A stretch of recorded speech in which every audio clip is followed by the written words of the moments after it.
بسم اللہ الرحمن الرحیم۔ یہ سوال پوچھتے ہیں کہ صلاۃ التسبیح کی فضیلت اور اس کا طریقہ۔ پہلے صلاۃ التسبیح کی فضیلت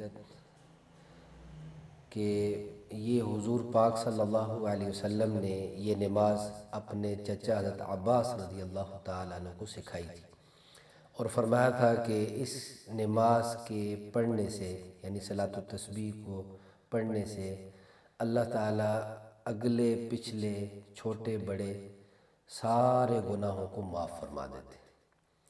حضور پاک صلی اللہ علیہ وسلم نے اپنے چچا جان سے یہ فرمایا تھا کہ اگر ہو سکے تو آپ روزانہ اس نماز کو ایک مرتبہ پڑھ لیا کریں، اگر روزانہ نہ ہو سکے تو ہفتے میں ایک دفعہ، اگر ہفتے میں بھی نہ پڑھ سکیں تو مہینے میں ایک دفعہ، اگر مہینے میں بھی ایک دفعہ نہ پڑھ سکے تو سال میں ایک دفعہ، اگر سال میں بھی ایک دفعہ نہ پڑھ سکیں تو زندگی میں ایک دفعہ یہ نماز پڑھ لیجئے گا۔ اس کے پڑھنے سے اللہ تعالیٰ صغیرہ اور کبیرہ چھوٹے بڑے سارے گناہوں کو معاف فرما دیتے۔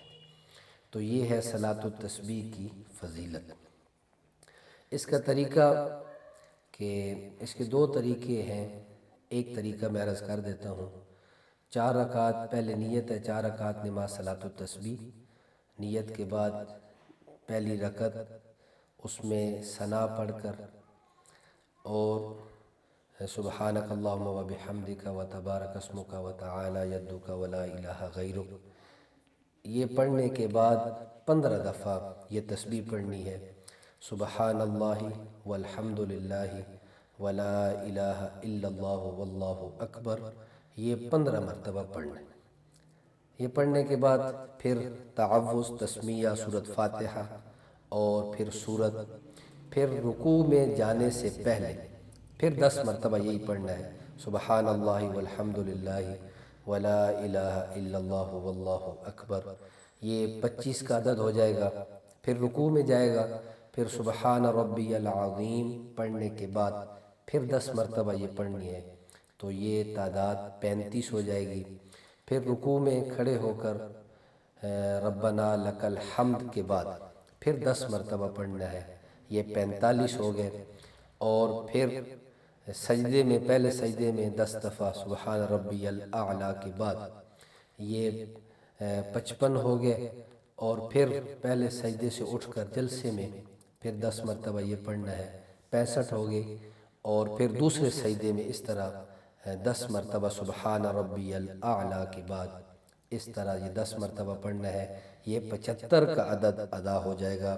ٹوٹل یہ 4 رکعتوں میں 300 مرتبہ یہ تسبیح پڑھی جاتی ہے۔ یہ ہر رکعت میں اس طرح پڑھنے کا طریقہ ہے۔ یہ پہلی رکعت ہو گئی۔ دوسری رکعت میں جب کھڑا ہوگا تو سورۃ فاتحہ سے پہلے پھر 15 مرتبہ پڑھے گا، پھر اسی طرح جس طرح پہلی رکعت کے اندر تسبیحات پڑھی ہیں۔ تو یہ اللہ تعالیٰ کی طرف سے حضور پاک صلی اللہ علیہ وسلم کی برکت سے یہ امت کو یہ انعام ملا ہے۔ بہت مفید چیز ہے، آدمی کو پڑھنی چاہیے، معمول بنا لے۔ جمعہ کا دن برکت والا ہوتا ہے۔ اکثر جو نیک لوگ گزرے ہیں ان کا معمول ہوتا تھا کہ وہ جمعہ کے دن یہ صلاۃ و تسبیح پڑھتے تھے۔ ویسے جب بھی موقع ملے تو آدمی پڑھ لے، یہ بہت مفید چیز ہے، اس لیے اس کو کرنا چاہیے۔